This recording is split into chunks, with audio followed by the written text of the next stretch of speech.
So yun mga ka-DIY, so load test na tayo ngayon, no?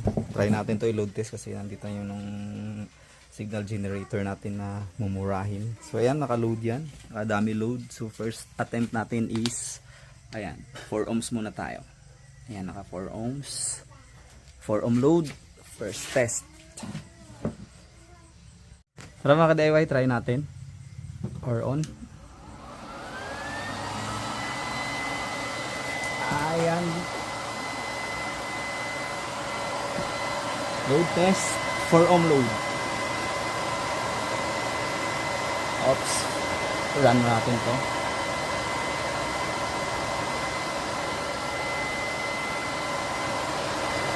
So, alamin natin hanggang saan siya mag-clipping.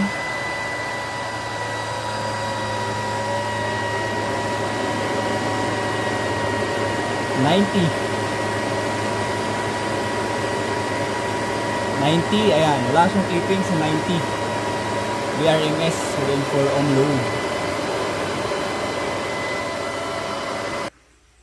So ayun, sa 4 ohms yun kanina. Ito, tanggalin natin to para sa mag 8 ohms load na naman tayo. Wait lang. So ayan, tanggal na yung nakaparallel. So 8 ohms na yan. Ayan, 8 ohms load. So ayan, loaded pa din yan. So tara, try natin ulit sa 8 ohms load.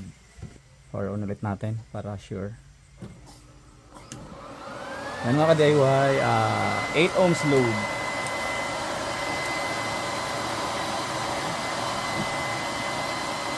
Focus na ito, ilapit mo. Kailangan ano sa ilang RMS siya sa 8 ohms.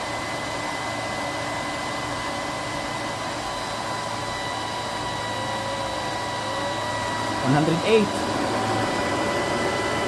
So natin.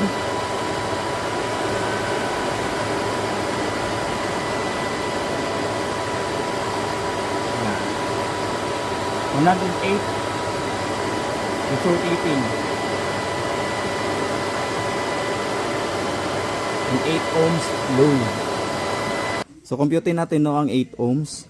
So 8 ohms. 108 times 108 equals divided by 8. Ayan. So 1,400 RMS po tayo, 1,458 RMS sa 8 ohms.